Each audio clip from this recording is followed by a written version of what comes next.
Tu es à l'aube du lancement de ton exploitation agricole. Tu as fait des recherches, consulté des experts, regardé des dizaines de vidéos, mais tu n'arrives toujours pas à trancher. Est-ce que je devrais pratiquer l'association de culture ou la culture pure? Tu veux commencer dès la prochaine campagne, mais ce choix te bloque encore. Bonne nouvelle, tu es au bon endroit. Aujourd'hui, je vais t'expliquer clairement les principes, les avantages, les limites et les mécaniques cachées derrière ces deux techniques agriculturales. Et à la fin, je te donnerai mon conseil d'expert pour choisir ce qui est optimal pour ton projet. Ceci, c'est tout.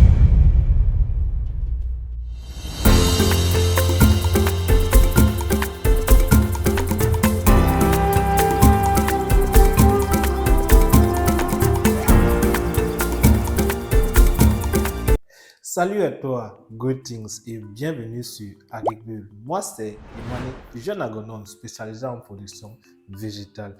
Ici, je te partage des notions, des stratégies et des techniques agricoles pour réussir ton projet dans l'agribusiness de façon saine, durable et rentable. La culture pure, qu'est-ce que c'est? C'est lorsqu'on cultive une seule plante sur une même parcelle au même moment. À différencier avec le terme monoculture, ce n'est pas la même chose. Je reviendrai peut-être sur ça sur une autre vidéo. Exemple, un champ 100% maïs, 100% tomate ou 100% riz. Les avantages d'une telle technique sont une meilleure organisation du travail. Les opérations sont faciles à planifier, semis, pesticides ou fertilisation. Une adaptation à la mécanisation accrue. Tracteurs, sarcleuses, motoculteurs, tout passe facilement. Une meilleure optimisation du rendement par plante. Chaque culture occupe tout l'espace. Idéal pour les cultures à forte valeur marchande comme la tomate, le piment, la pastèque, le gingembre. Mais également à mentionner sont certaines de ses limites. Une pression des ravageurs plus forte. Les maladies se propagent à vitesse grand V. Une dépense plus grande aux intrants comme les engrais, pesticides ou l'irrigation. Un sol qui s'épuise vite si la même culture revient chaque saison. En d'autres termes, la culture pure est productive mais demande du suivi et du budget. Maintenant, penchons-nous sur l'association des cultures. L'association des cultures, c'est le fait de cultiver deux ou plusieurs plantes sur la même parcelle en même temps. Un exemple serait le maïs plus le haricot, le manioc avec l'arachide, la banane plantain plus haricot, safou et cacao.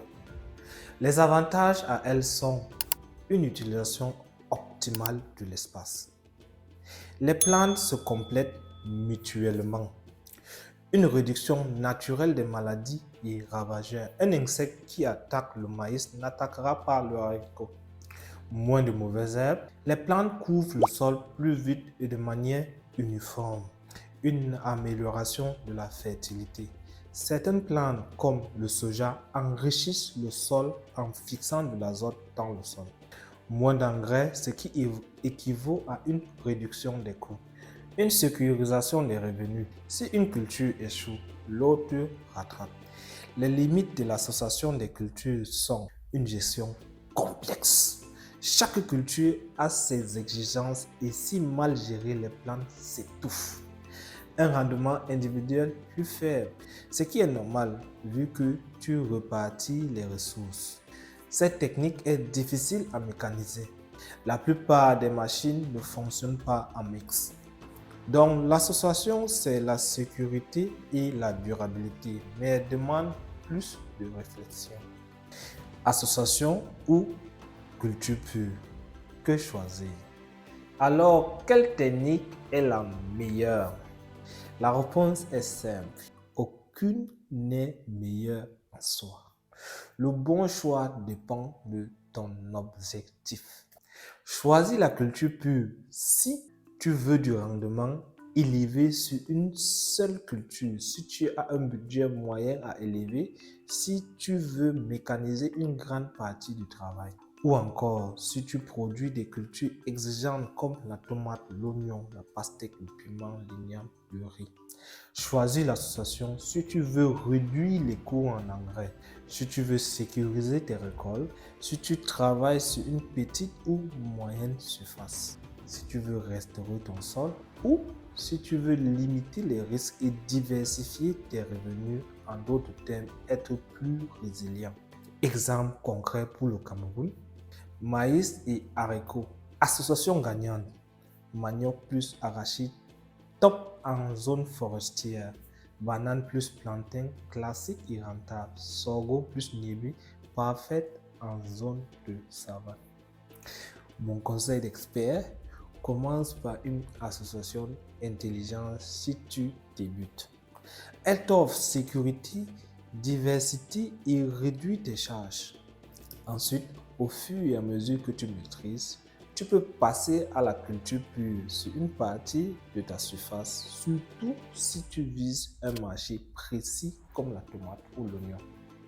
La meilleure stratégie reste souvent un mix.